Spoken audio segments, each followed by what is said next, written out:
Good morning.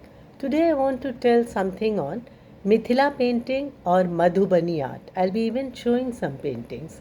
Mithila painting, also known as Madhubani art, is a style of Indian painting primarily practiced in Mithila region. Folklore traces the origin of Mithila paintings to a decree by Raja Janak. It is believed that the families in Mithila painted their homes to celebrate the wedding of Sita to Ram. राजा जनक के बारे में तो आप लोग जानते होंगे. जी हाँ, सीता जी के जो सीता जी राजा जनक की ही पुत्री थी. मिथिला चित्रकला, जिसे मधुबनी कला के नाम से भी जाना जाता है, भारतीय चित्रकला की एक शैली है जो मिथिला क्षेत्र में प्रचलित है. पारंपरिक रूप से मिथिला चित्रकारी का जन्म राजा जनक के एक फरमान से किया जाता है. ऐसा माना जाता है कि सीता के विवाह के अवसर पर मिथिला वासियों ने अपने घरों को मिथिला चित्रकारी के माध्यम से अलंकृत किया था. This painting is done with a variety of elements including fingers, twigs, brushes, nib pens and matchsticks, using natural dyes and pigments. The paintings were traditionally done on freshly plastered mud walls and floor. In modern days, it is painted on clothes, paper and canvas. It is characterized by its eye-catching, systematic geometrical pattern.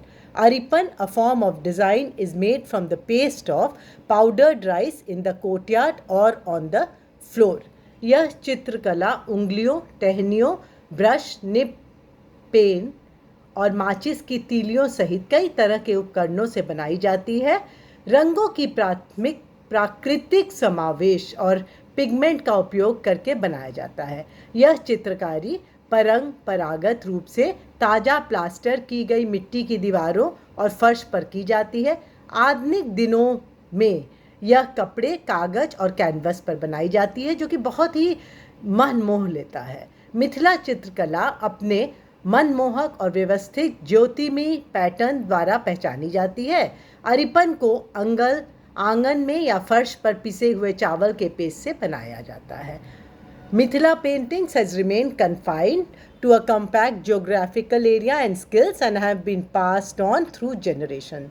The style, the content of the paintings remains the same. Thus, Mithila paintings have received geographical indication status. It is symbolized by two-dimensional imagery and the colors used are derived organically from plants. Mithila चित्रकला सदियों से एक भौगोलिक क्षेत्र में सीमित रही है और यह कला पीढ़ी दर पीढ़ी पारित हुई है. इस चित्रकला की सामग्री और शैली काफ़ी हद तक समान रही है. इसीलिए मिथिला चित्रकला को जो भौगोलिक संकेत का दर्जा मिला है, मिथिला चित्रकला में द्विआयामी इमेजरी का प्रतीकात्मक रूप से उपयोग किया जाता है और प्रयोग किए गए रंग पौधों से वास्तविक रूप में प्राप्त होता है, जो कि बहुत ही मन मुग्ध लेता है. अब मैं आपको कुछ ये पेंटिंग्स दिखलाऊंगी. ये देखिए, ये एक मिथिला पेंटिंग है, Madhubani art. Madhubani art. How do you like this? Another very beautiful enchanting painting. Hope you like this. Beautiful art. Lovely painting. Hope you like this. This is another beautiful painting. Beautiful peacock.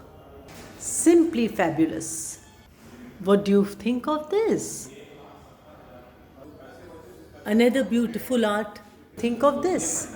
A beautiful work of art. We start with Goddess Saraswati and we end with Goddess Saraswati. May she give us all knowledge, wisdom, love, peace. Stay blessed always. Hope you liked this particular video. If you liked it, please do like, share and subscribe. हमने शुरू किया सरस्वती जी से और हम सरस्वती जी से यही प्रार्थना करते हैं कि सभी को सुख, शांति, समृद्धि, ज्ञान, बुद्धि दीजिए. Thank you. लाइक कीजिए, सब्सक्राइब कीजिए, शेयर कीजिए.